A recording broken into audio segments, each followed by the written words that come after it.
जय हिंद दोस्तों। आजकल बहुत सारे झगड़े आपको देखने को मिलते होंगे, बहुत सारे क्या, हर गली मोहल्ला गांव समाज शहर हर जगह देखने को मिलेगा कि ज्वाइंट फैमिली में प्रॉपर्टी को लेकर बहुत सारी लड़ाइयाँ होती है। बहुत सारी ऐसी ऐसी लड़ाइयाँ होती है कि कोर्ट में मामला चला जाता है, 10 साल 20 साल आपस में भाई बहन लड़ते रहते हैं। बेटा यहाँ तक कि बाप से प्रॉपर्टी के लिए लड़ता रहता है, यहाँ तक कि भाई भाई को बेईमान कहता रहता है, उसकी औरतें आपस में लड़ती रहती हैं। क्यों? कारण क्या है, क्या वजह है? इससे निजात कैसे पाया जा सकता है कि लड़ाई ही ना हो? इसके लिए क्या करना चाहिए, क्या तैयारी करना चाहिए, क्यों लड़ाइयाँ होती है, क्या यहाँ पे इमोशन मायने रखता है या कानून मायने रखता है, ये सारी बातें बताने जा रहा हूँ। अगर आप ज्वाइंट फैमिली में रहते हैं तो इस वीडियो को पूरा आपको जरूर देखना चाहिए, क्योंकि ज्वाइंट फैमिली वालों को आज न कल लड़ाइयाँ होती ही होती है। छोटे से कारण से जितना प्रेम होता है उतना ज़्यादा ही नफरत हो जाती है।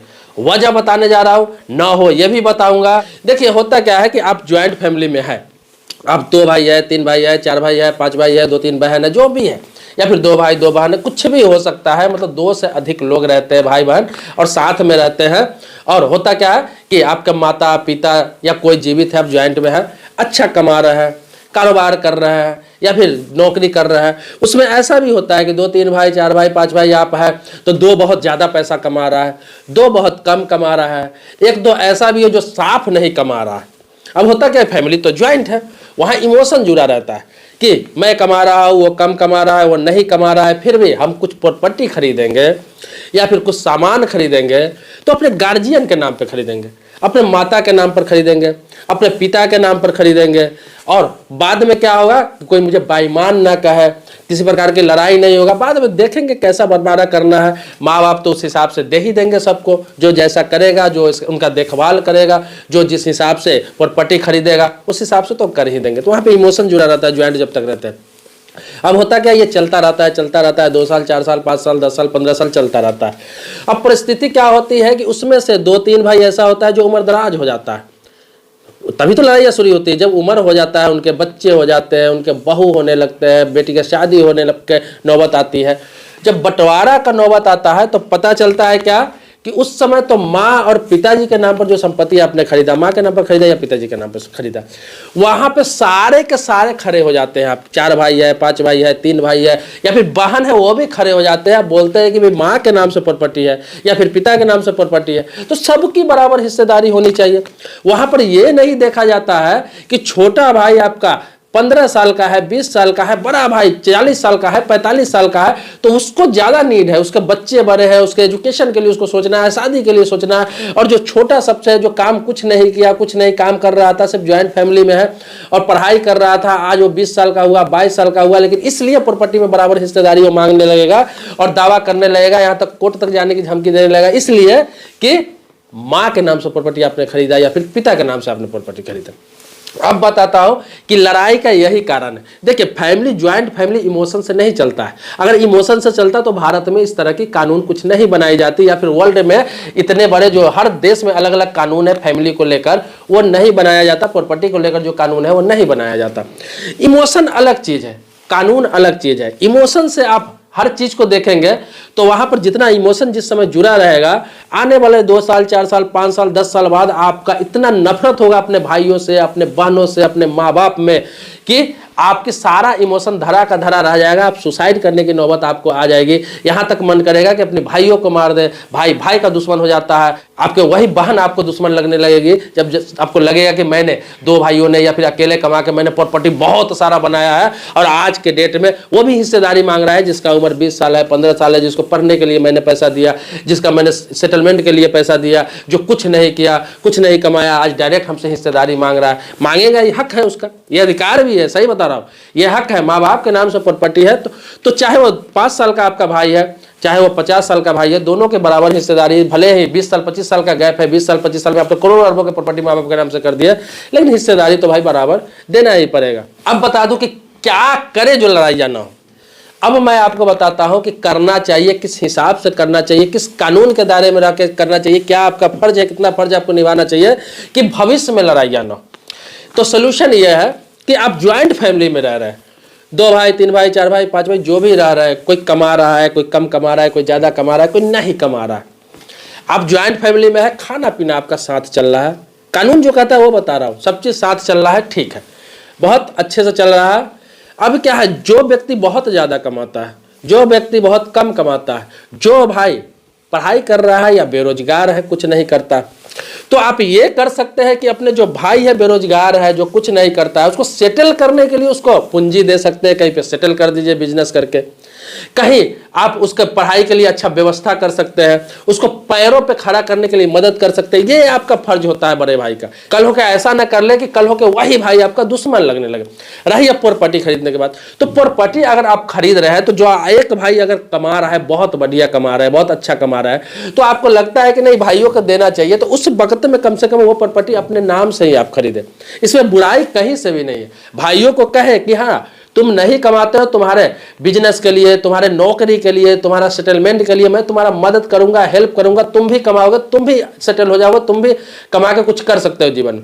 जो कम कमाता है, अगर वो आपके साथ अच्छा व्यवहार रखे हुआ है, मिलजुल के अगर पैसा देता है, आपको साथ में रह रहा है, तो उसको भी उसी हिसाब से प्रॉपर्टी कर दीजिए। आप हेल्प कीजिए, आप 50,000, 1 लाख, 2 लाख, 5 लाख उसको मदद कर दीजिए। पैसे से अलग चीज होता है, लेकिन प्रॉपर्टी जिसकी पैसा हो उसी के हिसाब से, उसी के नाम से प्रॉपर्टी करिए। हाँ, दिल में ये नियत रखिए कि कल होकर मेरे पास बहुत ज्यादा प्रॉपर्टी हो जाए तो मैं भाइयों को एक प्रॉपर्टी दे दूंगा, उसके नाम से करा दूंगा।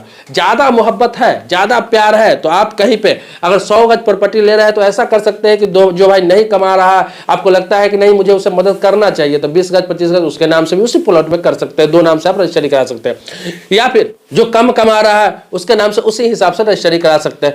पहला नंबर तो प्लॉट अगर ले रहा है, जमीन ले रहा है, ज्वाइंट फैमिली में ले रहा है, तो कोई भी प्रॉपर्टी अलग अलग ले। ये बात समझ लीजिए कि अलग अलग ले, मतलब एक प्रॉपर्टी 100 गज का ले रहे हैं तो ऐसा नहीं कि उसमें 5 लोगों का, 4 लोगों का, 10 लोगों का नाम लिखा, ये और झगड़ा का कारण होता है।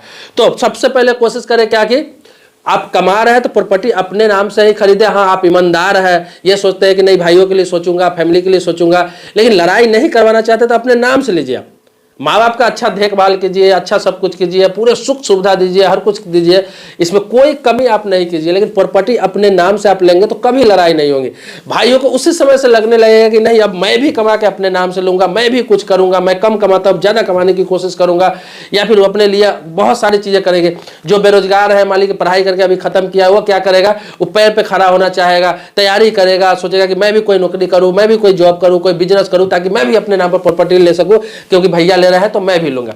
लेकिन जब अब माँ बाप के नाम पर सीधा प्रॉपर्टी लेना स्टार्ट करेंगे, जहां पता चलेगा कि लाखों में, करोड़ों रुपए का प्रॉपर्टी अब हो गया हुआ है, तो जो आपका बेरोजगार भाई वो कमाना छोड़ देगा, काम करना छोड़ देगा, स्ट्रगल करना छोड़ देगा, पैर पर खाना होना छोड़ देगा, कुछ सोचेगा ही नहीं, सोचेगा अरे क्या है, इतना माँ बाप के नाम पर इतना प्रॉपर्टी हो गया, कल होकर मेरी हिस्सेदारी तो होगी, मैं उसी को बेच के कुछ कर लूंगा, मैं उसी से कुछ काम कर लूंगा, कुछ नहीं हुआ था, अरे वो तो है मेरा प्रॉपर्टी, उसी से मेरी जिंदगी चल जाएगी। वो उसका सोच ही चेंज हो जाएगा। स्ट्रगल लाइफ वो सोचेगा ही नहीं, स्ट्रगल करना चाहेगा ही नहीं, कभी स्ट्रगल जीवन में नहीं करना चाहेगा, कभी भी काम करने के लिए नहीं सोचेगा, कभी भी सेटलमेंट के लिए नहीं सोचेगा। उसके दिमाग में हमेशा चलता रहेगा कि अरे कुछ नहीं होगा तो मुझे तो पापा के जो नाम से है प्रॉपर्टी उसमें तो मेरी हिस्सेदारी हो ही जाएगी। देखिए हिस्सेदारी जो पैतृक संपत्ति होता है, आपके दादा के नाम से, परदादा के नाम से, आपके पिता के नाम से खुद का खरीदा हुआ, उसमें अच्छा लगता है, वो सही है, उसमें तो होगा ही होगा सबका, उसमें कोई दिक्कत नहीं है, ये तो कानून भी कहता है। जो एंसेस्टर प्रॉपर्टी उसमें सभी का होगा भाइयों के बनकर। लेकिन जो आप खुद से खरीद रहे हैं तो सिर्फ भाई की बात नहीं, भाई का मैं चर्चा करो बार बार, लेकिन भाइयों का हिस्सेदारी नहीं था। कल होकर बहन भी आ जाएगी, या भले ही आपका खरीदा हुआ है कमाकर, लेकिन बहन भी आ जाएगी, वो बोलेगी अरे माँ के नाम से प्रॉपर्टी है, पापा के नाम से प्रॉपर्टी है, भले ही आपने अकेला खरीदा हो, और वो जब हिस्सेदारी वहां पर मांगेगी तब आपके दिल पर लगेगा, आपको तकलीफ होगा कि साला मैंने अकेले कमा के या फिर 2 भाई कमा के, 3 भाई कमा के मैंने ये चीज लिया, आज जो कुछ नहीं किया, जो स्ट्रगल कर पढ़ाई कर रहा था, कुछ काम नहीं कर रहा था, वो भी आज हिस्सेदारी मांग रहा है, जबकि मुझे ज्यादा जरूरत है, बच्चों की शादी करनी है, मुझे बच्चों को सेटल करना है, मुझे बच्चों के लिए भी घर अब व्यवस्था करना है। उस समय बराबर की हिस्सेदारी मांगेगा तो आपको बहुत तकलीफ होगी। यहाँ तक कि बहन आ जाएगी, वो भी बोलेगी मुझे बराबर की हिस्सेदारी चाहिए, मुझे भी हक चाहिए। उस समय तक आपको हार्ट अटैक आने तक की नौबत आ जाएगी। बहुत सारे ऐसे लोग सवाल करते हैं कि मेरे साथ ऐसा हुआ, मैंने कमा कमा के बाप के नाम से प्रॉपर्टी लिया, हुआ क्या कि बाद में मेरे भाइयों ने उस पर दावा ठोक दिया कि भाई मुझे भी हिस्सेदारी चाहिए। यहाँ तक कि कोर्ट से लड़के ले लिया, बहुत मामले कोर्ट में चल रहे हैं, बहुत सारे लड़ाइयाँ भी घर में हो रही है, लेकिन ये तो नियम है, कानून है, तो देना ही पड़ेगा। माँ बाप के नाम से प्रॉपर्टी हो तो सभी भाइयों बहन को देना ही पड़ेगा। तो अगर शांति चाहते हैं तो भाइयों में मोहब्बत अच्छा रखिए, ज्वाइंट फैमिली में रहिए, खाना पीना साथ कीजिए, उसकी जरूरत पूरा कीजिए। प्रॉपर्टी के मामले में कभी भी ज्वाइंट मत होइए।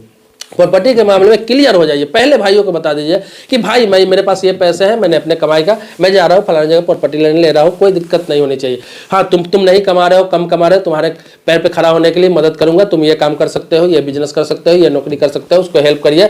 इसे इंसानियत कहते हैं, इसे ज्वाइंट फैमिली कहते हैं। ज्वाइंट फैमिली का मतलब ये नहीं होता है कि आप इतना बड़ा सब कुछ कर लीजिए अपने माँ बाप के नाम पर कि कल होकर सारे के सारे घर में आपको दुश्मन हो जाए और वही लोग आपको, आप जब ना देता आपको बेईमान साबित कर दे, कहे कि तुम तो बेईमान हो, तुम माँ बाप के प्रॉपर्टी में भी लोग भाइयों को हिस्सेदारी मार रहे हो, बहन की हिस्सेदारी मार रहे हो। तो ये बहुत बड़ा पॉइंट है, आप समझ रहे हैं इस बात को। मैं आज इसी एक तरह से मैंने आपको मोटिवेशन कर रहा हूं कि ये एक दो मामले नहीं है, पूरे देश में लाखों नहीं करोड़ों की संख्या में ऐसे मामले हैं जो ज्वाइंट फैमिली में रह के आज भाई भाई का, तो जो भाई एक साथ रह के प्रेम मोहब्बत से एक थाली में खाना खाते थे, एक साथ दूसरे को सुख दुख बांटते थे, जो भाभी अपने देवर को प्यार करती थी, जो देवर अपने भाभी को अपने बहन की तरह प्यार करता था, सारी जरूरतें पूरे करता था, आज एक दूसरे को दुश्मन इसलिए हो गए सिर्फ प्रॉपर्टी के कारण, ज्वाइंट प्रॉपर्टी की वजह से।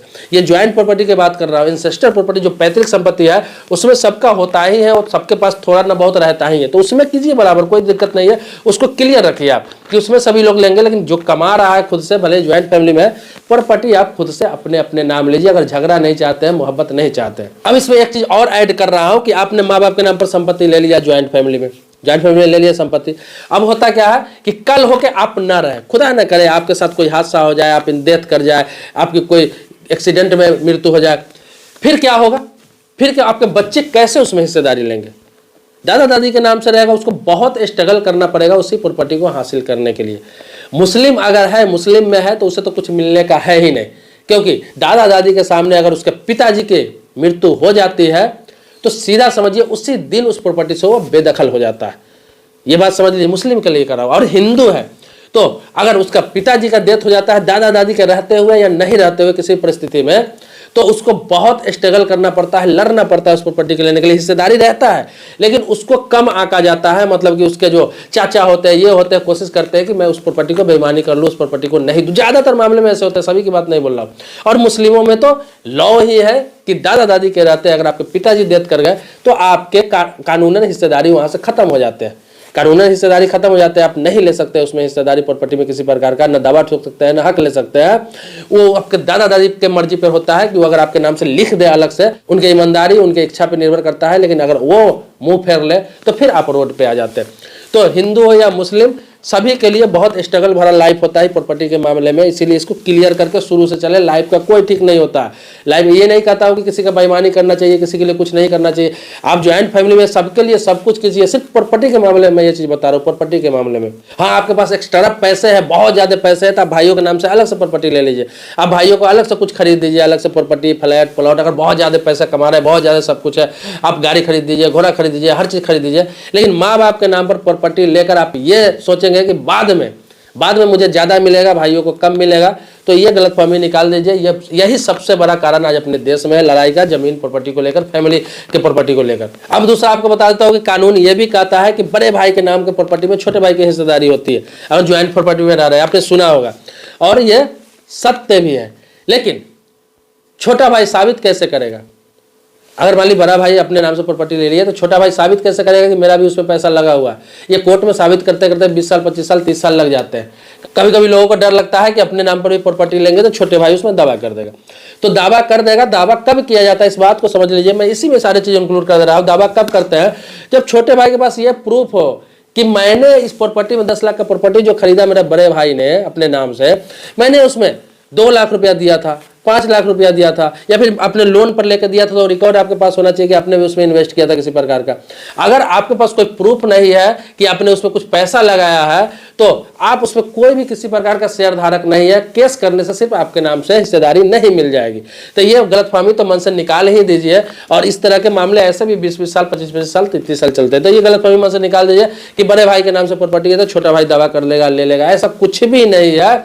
लॉ है लेकिन उसका भी इसमें नियम है, इसमें भी प्रूफ होता है। आपको यह साबित करना होगा, छोटे भाई को साबित करना होगा कि बड़े भाई जो प्रॉपर्टी खरीदा है उसमें मेरा भी इन्वेस्ट था, ज्वाइंट फैमिली में था और मेरा भी पैसा लगा हुआ है, तब जाकर आप दावा कर सकते हैं। ये नहीं कि कोई का बड़ा भाई प्रॉपर्टी खरीद लिया करोड़ अरबों का और छोटा भाई कुछ नहीं किया, उसमें 1 रुपया नहीं दिया, उसका खा भी रहा है और 10 साल 20 साल बाद दावा कर देगा कि नहीं बड़ा भाई का प्रॉपर्टी ज्वाइंट फैमिली था इसलिए मेरा भी हुआ। ऐसा नहीं होता है, ये सब मन से निकाल दीजिएगा। ऐसा है कोई जजमेंट है तो आप बताइए मुझे, सिर्फ कानून जान जाने से, सिर्फ सुन लेने से ये सब नहीं होता है। कोर्ट का प्रैक्टिकल चीजें अलग होती है। तो दोस्तों मुझे लगता है बहुत सारी चीजों को मैंने इसमें क्लियर किया है, लेकिन फिर भी आपके मन में शंका है, कोई सवाल है, कुछ पूछना है, कुछ जानना है, आप कमेंट बॉक्स में लिखिए, आपके टॉपिक पर वीडियो बनाऊंगा। और इसमें भी लगता है कि कुछ और जानना चाहिए, आपको कुछ और पूछना चाहिए, मैंने बार बार कहा, फिर कहता हूँ कि कमेंट बॉक्स में जरूर आप लिखेंगे, आपके टॉपिक पर वीडियो बनाऊंगा। क्योंकि ये सब सवाल आते हैं तभी मेरे दिमाग में ये सारी बातें आती है, और इस तरह की समस्या जब मैं देखता हूँ तो जागरूक करने के लिए, सिर्फ अवेयर करने के लिए वीडियो बनाता हूँ, ताकि आप लोग समझ सके, देख सके, सीख सके इससे, ताकि इस तरह की नौबत किसी के साथ आगे ना आए। पीछे बहुत सारी चीज लोगों के साथ हो रहा है, लेकिन अगले पीढ़ी के साथ ये नौबत नहीं है, आपको जानकारी रहेगा, तभी आप उसे सॉल्यूशन पहले से ढूंढ के रखेंगे।